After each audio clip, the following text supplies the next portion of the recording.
completed till benefits of e-business. Now we are going towards the limitations of e-business. ठीक है, limitations क्या होंगे?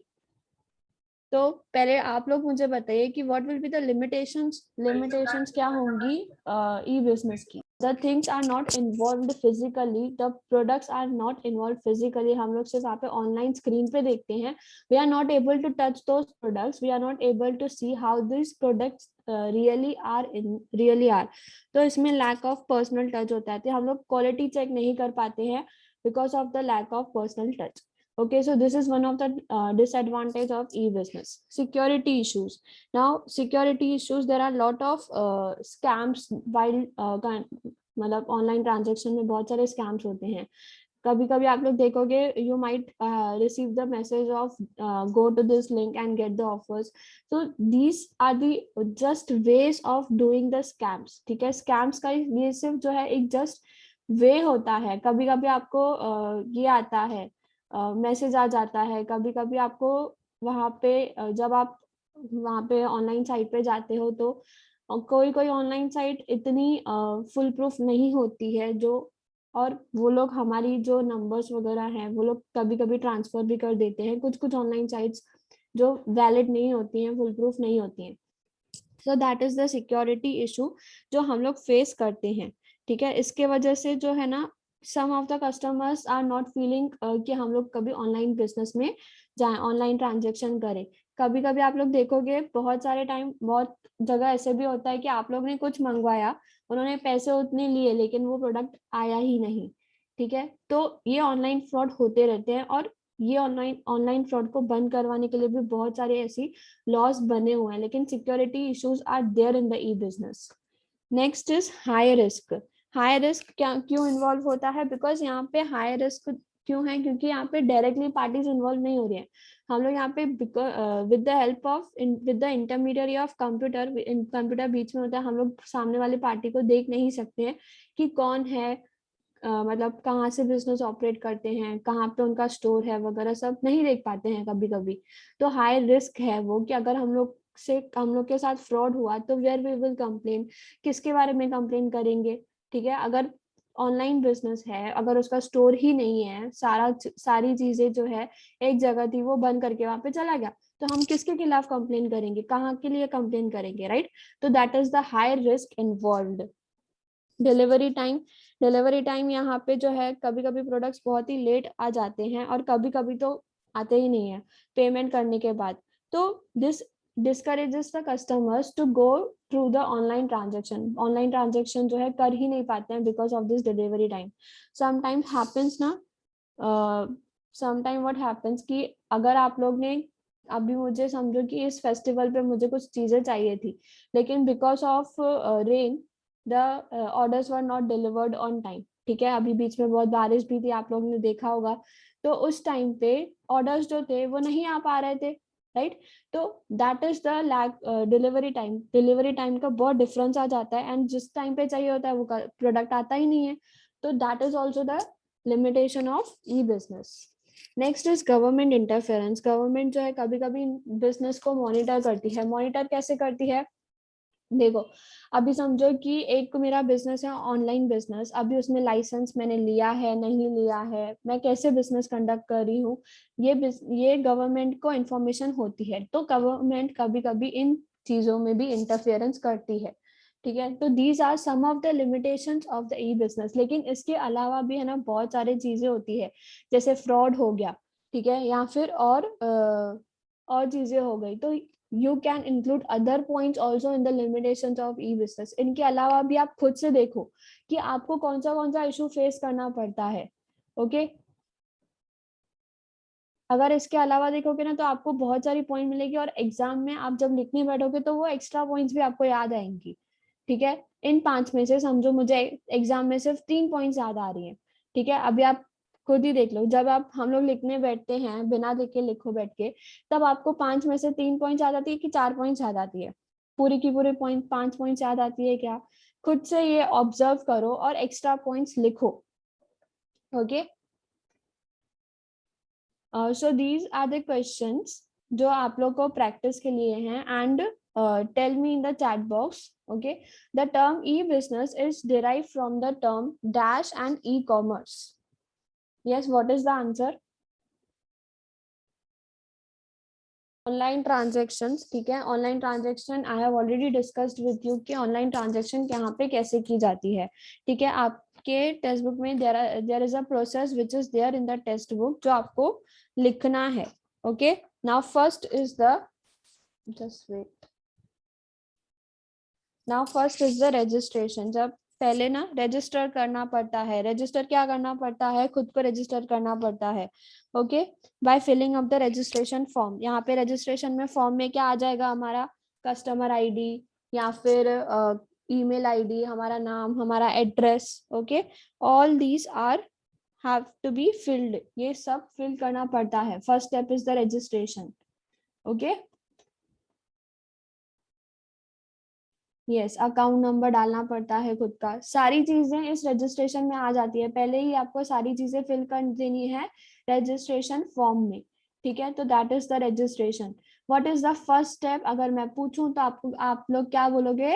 Registration is the first step that has to be considered in the process of online transaction. अगर हम लोग online transaction का first step देखें तो क्या होता है, that is registration. Then you are going to place the order. अभी हम लोग इसमें सिलेक्ट करेंगे हम लोग को क्या चाहिए, ठीक है। When the customer likes a product, he और she puts the product in the shopping cart. आप शॉपिंग कार्ट में वो प्रोडक्ट डालोगे, शॉपिंग कार्ट जो होगा सारी रिकॉर्ड करेगा जो जो आपको आइटम चाहिए, कितने यूनिट्स चाहिए, कितनी क्वांटिटी चाहिए, ठीक है। तो उसके बाद आप प्लेस करोगे ऑर्डर, दैट इज उसके बाद ही आप प्लेस करोगे। अगर मैं बोलती हूँ, if I am saying the समझो जियो का मैं देती हूँ एग्जाम्पल, ठीक है। जियो मार्ट ऐप का ले देते हैं एग्जाम्पल। तो उसमें मुझे कितनी क्वांटिटी में दाल चाहिए, कितनी क्वांटिटी में मुझे और कुछ चाहिए, तो मैं वो प्लेस करूंगी कहाँ पे, शॉपिंग कार्ट में डालूंगी। अगर मैं अमेजोन की बात करूँ तो मैं ड्रेसेस या जो भी है वो मैं कितना ले रही हूँ, that quantity will be filled. तो next is placing an order. Placing an order के बाद क्या आ जाएगा, पेमेंट। पेमेंट जो है वो हाई लेवल एनक्रिप्शन होता है, पूरा कंप्लीटली सिक्योर होता है इसमें। ओके, पेमेंट जो है is the last step in the online transaction. जो लास्ट स्टेप होता है दैट इज पेमेंट। अभी पेमेंट के कुछ वेज होते हैं, ठीक है। पेमेंट के कुछ वेज क्या होते हैं, कैश ऑन डिलीवरी हो गया, जब हम लोग when the buyer is paying the at the door step. Okay, next check हो गया, ठीक है। यहाँ पे बायर जो है सेंड करेगा check to the seller and the seller will send the product after the realization of check. जब उसको चेक मिल जाएगा तब ये चीज भी हो जाएगी, रिसीव हो जाएगा product. Then net banking transfer, that is GPay वगैरह हम लोग ने कर दिया, फोन पे वगैरह कर दिया, या डेबिट कार्ड और क्रेडिट कार्ड के थ्रू पे कर दिया। Okay, next is digital cash. Digital cash क्या होता है, हम लोग रियल करेंसी नहीं रखते हैं, just we are keeping in the wallet, ठीक है। वॉलेट में हम लोग रख देते हैं। आप लोग देखोगे फोन पे का भी एक वॉलेट होता है। Okay, in this way we are keeping the cash, जो रियल करेंसी नहीं है, लेकिन रियल में हम लोग ने बैंक में रखा है, लेकिन हम लोग ने यहाँ पे क्या रखा है, साइड बाय साइड इसको भी करके रखा है डिजिटल कैश के फॉर्म में। ओके, यस, गिफ्ट कार्ड और wallet we can say. Gift card भी होता है, नाइका के ऐप पे गिफ्ट कार्ड होते हैं, अमेजोन के इसमें गिफ्ट कार्ड होते हैं, फ्लिपकार्ट के इसमें गिफ्ट कार्ड होते हैं। So these are the just ways जहाँ पे आपको प्रोसेस लिखना है ई ऑनलाइन ट्रांजेक्शन का। What is the process of online transaction? First step होगा तो रजिस्ट्रेशन होगा, लास्ट स्टेप होगा तो पेमेंट होगा। पेमेंट के कौन से वेज हैं, cash on delivery, cheque, net banking transfer, debit card, credit card, और last will be the digital cash. Okay, digital cash जो होता है ये एबिलिटी ऑफर करता है to use the real currency in the electronic form. हम लोग ने रियल करेंसी डाल के रखा है तो हम लोग वो रियल करेंसी बाद में चल के यूज कर सकते हैं। Okay, so this is the process of the online transaction. सबको समझा इतना? If you see in the traditional business ना, तो ट्रेडिशनल बिजनेस में क्या होता है, हम लोग को ना ट्रैवल करना पड़ता है उस शॉप तक। We are going to travel to the shop, visit the shop. Okay, we are going to negotiate the prices with the seller. उसके बाद हम लोग उसको कन्विंस करेंगे and both the parties are present, there is a face to face conversation, okay, conversation होता है. So buying and selling the process जो है वो इसी तरह होता है ट्रेडिशनल मार्केट में, ठीक है, ट्रेडिशनल चीजों में. लेकिन इसमें कुछ डिसएडवांटेजेस भी हैं कि बहुत सारा टाइम वेस्ट हो जाता है. अगर हम लोग को पसंद नहीं आता है तो हम लोग को टाइम लगता है दूसरे शॉप पे जाने के लिए. अगर वहीं पे वहां पे भी नहीं पसंद आया तो थर्ड शॉप पे जाना पड़ता है, ठीक है. लेकिन ऑनलाइन बिजनेस में ऐसा कुछ नहीं होता है, ठीक है. तो ये जो बाइंग एंड सेलिंग प्रोसेस है ना, इट इज द कंपैरिजन. ये जो बाइंग एंड प्रोसेस है वो किसके कंपैरिजन में है? ट्रेडिशनल बिजनेस, यानी कि जो हम लोग शॉप पे जाके विजिट करते हैं ना, ट्रेडिशनल बिजनेस, उसके कंपैरिजन में है ये, ठीक है. ये ट्रेडिशनल बिजनेस के कंपैरिजन में है. और ये जो प्रोसेस दिया हुआ है वो कौन सा प्रोसेस दिया हुआ है? ऑनलाइन का, ठीक है. दोनों को आपको कंपेयर करना है कि कौन सा बेटर होता है, ट्रेडिशनल और ऑनलाइन बिजनेस. तो बाइंग एंड सेलिंग प्रोसेस दोनों का दिया हुआ है, ठीक है. Buyer find seller. अभी यहाँ पे ऑनलाइन में क्या होता है? बायर जो है सेलर को फाइंड करेगा, उसके बाद गुड्स सिलेक्ट करेगा, negotiation of price and delivery terms and condition के, प्राइस नेगोशिएट होगा, terms and condition, sale, payment and delivery, post sale activity, okay. तो दिस इज द प्रोसेस जो हम लोग को ट्रेडिशनल वे में करना पड़ता है. और ऑनलाइन में बहुत चीजें इजी हो जाती है. ऑनलाइन में देखोगे ना तो ऑनलाइन में हम लोग ने ये सब नहीं पढ़ा कि नेगोशिएट करना पड़ेगा, डिलीवरी टर्म्स, फिर सेल होगा या और कुछ, ठीक है. सो this is the buying and selling process.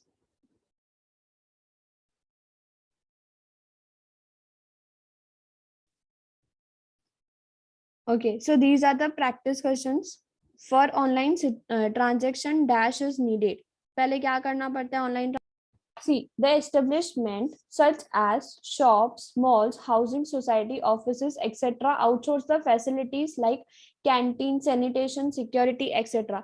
अब देखो शॉप इतना बड़ा है, मॉल इतना बड़ा है, कुछ हाउसिंग सोसाइटीज बड़ी होती हैं, ऑफिसेज बहुत बड़े होते हैं. तो जो जो नॉन इम्पोर्टेंट या फिर ऐसी चीजें हैं जो मेन काम पे ध्यान नहीं दे पा रहे हैं एम्प्लॉइज या कुछ और, तो आउटसोर्स कर देते हैं. कौन सी फैसिलिटीज? कैंटीन. अभी आप लोग देखोगे कि कैंटीन फैसिलिटी भी ना कोई और चलाता है, ठीक है. कैंटीन किसी और का होता है, जस्ट वो आपके स्कूल में या ऑफिस में वो कैंटीन सेटअप कर देते हैं, ठीक है. तो कैंटीन का काम किसी और का होता है. सैनिटेशन फैसिलिटी, सिक्योरिटी जो होगा, अभी अगर कोई हाउसिंग सोसाइटी है या मॉल है तो उस मॉल में जो सिक्योरिटी होगी ना, वो बाहर से सिक्योरिटी हम लोग अपॉइंट करते हैं कि आप लोग सिक्योरिटी का काम देखिए, जो भी होगा आप हम लोग आपको पे करेंगे, ठीक है. In the same way arrangement for wedding, anniversary, birthday celebration can be outsourced. आप लोग ने देखा होगा, वेडिंग प्लानर का नाम सुना है, ठीक है. या फिर ऐसे प्लानर्स होते हैं, इवेंट प्लानर्स होते हैं. तो इवेंट प्लानर्स का काम क्या होता है? वो लोग आउटसोर्स, हम लोग ने उनको पूरा काम सौंप दिया कि आप लोग इस काम पे फोकस करिए, ठीक है. अभी वेडिंग है, एनिवर्सरी है, बर्थडे है, तो उसको ऑर्गेनाइज कैसे करना है, हम लोग ने पूरा काम किसको दे दिया? इवेंट प्लानर को दे दिया. तो इवेंट प्लानर सारी चीजें देखेगा, okay. So that is the outsourcing. given that outsourcing is the process of contracting a business firm. हम लोग एक बिजनेस फर्म को कॉन्ट्रैक्ट देते हैं for the doing specific activity. तो जो नॉन कोर एरियाज है, जो नॉन इम्पोर्टेंट एरियाज पे है, वो लोग उनके पास चला जाएगा और the business will be able to manage to focus on the important things in their business, ठीक है. The agency can send the required manpower to the company. जो भी जितने भी लोग चाहिए होंगे एजेंसी वो भेज देगी और एजेंसी कुछ चार्ज करेगी उसके लिए, ठीक है. With the help of outsourcing the company can focus on the core areas important areas पे वो काम कर सकती है. सो मीनिंग क्या है आउटसोर्सिंग का? हम लोग कॉन्ट्रैक्ट देते हैं किसी और एजेंसी को. We are giving contract to the other agency to carry out our non core areas. जो नॉन इम्पोर्टेंट एरियाज हैं उस पे वो लोग हैंडल कर लें. तो इससे क्या होगा? कॉस्ट कम होगा और एक्सपर्टीज आएगी फॉर्म में. आप लोग देखोगे ना, अगर मैंने समझो मेरे बिजनेस में बहुत सारे चीजें हैं, ठीक है. परचेस करना रॉ मटेरियल्स, उसको रॉ मटेरियल्स को इसमें डालना, फिर उसमें सेल करना, फिर उसको एडवर्टाइजमेंट करना, सारी चीजें हैं. मैंने जो एडवर्टाइजमेंट का काम था ना वो मैंने आउटसोर्स कर दिया. मैंने एक कंपनी को बोल दिया जो भी मेरे प्रोडक्ट्स है ना वो लोग आप ही एडवर्टाइज करोगे, ठीक है. तो मुझे एडवर्टाइजमेंट का इतना नॉलेज नहीं है, लेकिन मैंने जिसको अपॉइंट किया है ना मेरे एडवर्टाइजमेंट को हैंडल करने के लिए, दे आर द एक्सपर्ट्स। तो मुझे मेरे कंपनी को क्या हो रहा है, एक्सपर्टीज मिल रहा है, एक्सपर्ट का नॉलेज मिल रहा है कि हमारे कंपनी के जो प्रोजेक्ट्स हैं वो कैसे अच्छी तरह से एडवर्टाइजमेंट हो सकता है। ठीक है, तो that is the outsourcing.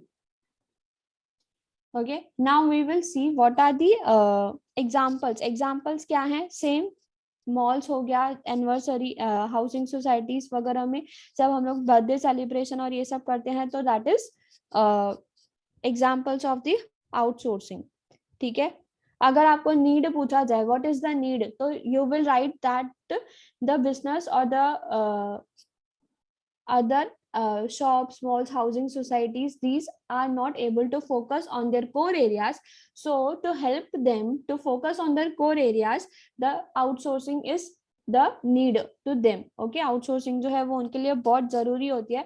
This outsourcing has a lot of advantages, जैसे कि एक fresh look मिलता है, expertise का knowledge मिलता है, okay, so skilled work मिलता है. तो ये सारी चीजें हैं जिसके वजह से outsourcing बहुत important हो जाता है. ठीक है, so now we will see what are the advantages of outsourcing. okay, किसके लिए कॉस्ट एडवांटेज मिलता है? देखो, एक ट्रेनिंग का कॉस्ट होता है. ठीक है, ट्रेनिंग का कॉस्ट क्या होता है? फॉर एग्जाम्पल, मेरे कंपनी में ऐसे कुछ एम्प्लॉयज हैं जिनको काम नहीं आता है. ठीक है, तो मुझे उनको ट्रेनिंग देनी है कि काम कैसे किया जाता है. ठीक है, तो मेरा ट्रेनिंग के टाइम पे कुछ कॉस्ट लग रहा है उनको सिखाने के लिए, उनको सीखने के लिए टाइम भी लगेगा. ठीक है, तो वो टाइम में जितना मेरा प्रोडक्शन होना चाहिए था लेकिन उतना नहीं हो रहा है, लेकिन मेरा ट्रेनिंग का कॉस्ट वो ये नहीं बढ़ता जा रहा है.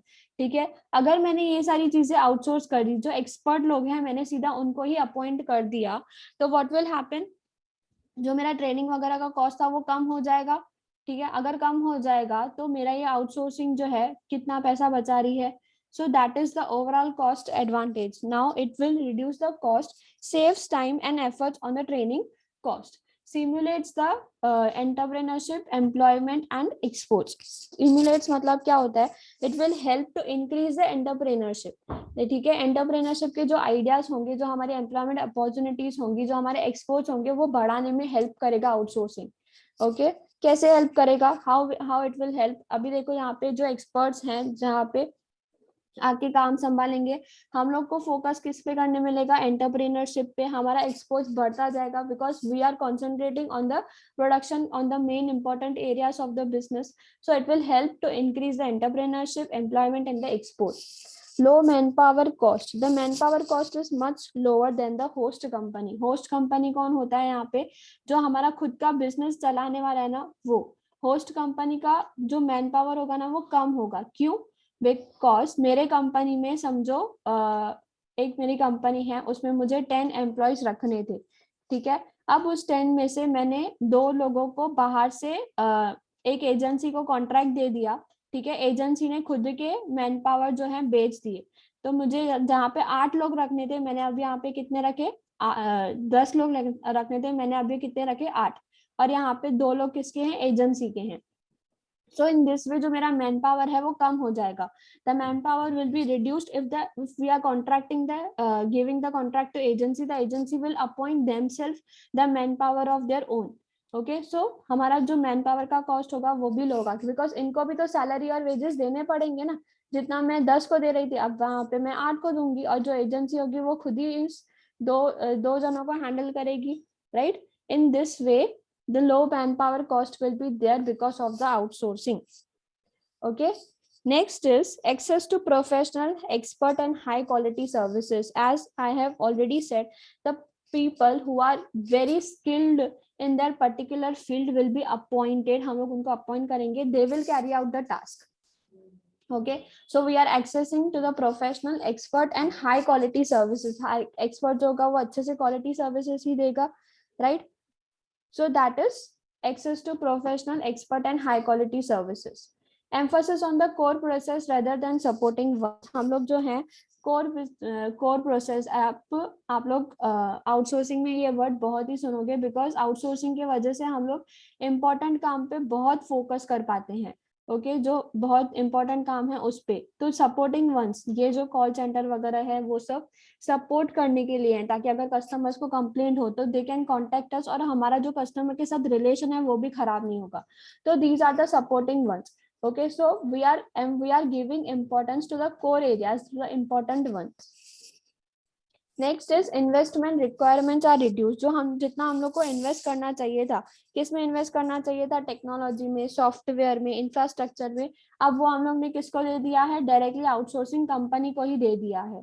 तो मुझे इन्वेस्टमेंट उतना करने की जरूरत नहीं है। इन्वेस्ट जो आउटसोर्सिंग कंपनी होगी वो खुद ही हैंडल कर लेगी, जितना भी उसको इंफ्रास्ट्रक्चर चाहिए, जितना भी टेक्नोलॉजी चाहिए, they will handle by themselves. they will appoint someone, they will hire someone's technology, they will hire other people also, they will themselves handle all the things. तो मेरा जो इन्वेस्टमेंट का खर्चा था वो भी बहुत कम हो गया। तो investment requirements are reduced. Increased efficiency and productivity, जितना हम लोग खुद से कर पाते उतना हम लोग ने किसको काम दे दिया, आउटसोर्सिंग कंपनी को। तो आउटसोर्सिंग कंपनी जो है एक्सपर्ट्स हैं वो लोग इस चीज में, तो वो लोग क्या कर रहे हैं, प्रोडक्टिविटी यानी कि काम ज्यादा कर रहे हैं, प्रॉफिट ज्यादा कमा के दे रहे हैं। Okay, so we are because of outsourcing there is an increased efficiency and productivity in the business.